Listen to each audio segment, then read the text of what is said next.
How's it going, ladies and gentlemen? Welcome to Catching Cars. My name is Isaiah, and this right here is the key to our test vehicle today, which is a 2022 MG EHS plug-in hybrid.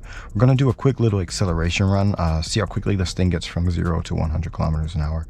And after that, I'm going to come back and tell you guys my first impressions.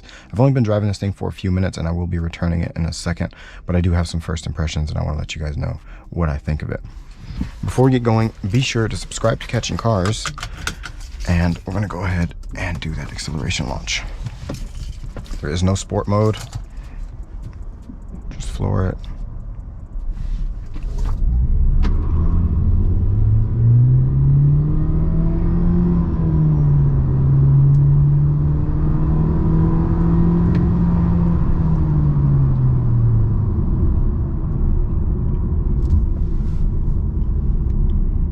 So as we saw on the startup there, everything is kind of laggy. It just does the animation and all kinds of stuff before it actually shows you any of your speed and everything, so you can actually get going and driving before it shows you the speed.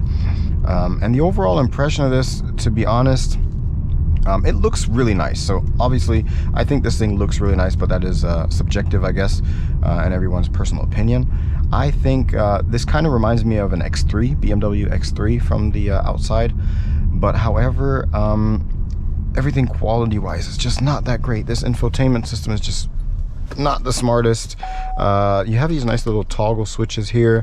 They only go downwards, they don't go upwards. I've seen that in some other vehicle as well, but they just really don't do that much. You hit the home button, takes forever to get there because it thinks the camera is more important. If I want to go to the home or go to climate or anything, everything just feels kind of unfinished. And I said the same thing about the Lincoln Co. 01, but in this MG it's even more noticeable. It just doesn't feel that high quality, to be honest. It is decent, like the leather material feels decent, probably leatherette, I'm not sure, but it does feel decent. The steering wheel feels nice. It kind of feels like an old, well, Mark 7 GTI, Golf GTI steering wheel, just a little bit.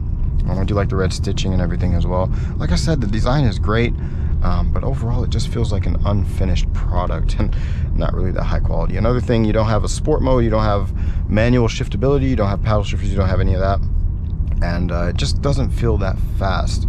But if you want to look nice, you want to ride around in style for a relative cheap price, you can definitely get one of these. It is fairly comfortable as well. Of course, the automatic, you know, just cruising around, it is decent. But when you try to, actually that pickup was not that bad, to be honest, because it is a plug-in hybrid.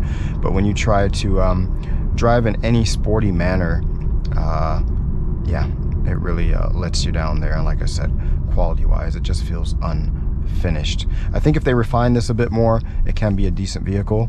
But yeah, as for right now, it's definitely not the best. So that'll be it for today, guys. Be sure to subscribe to Catching Cars and leave a comment down below and a like, and I'll catch you guys in the next video.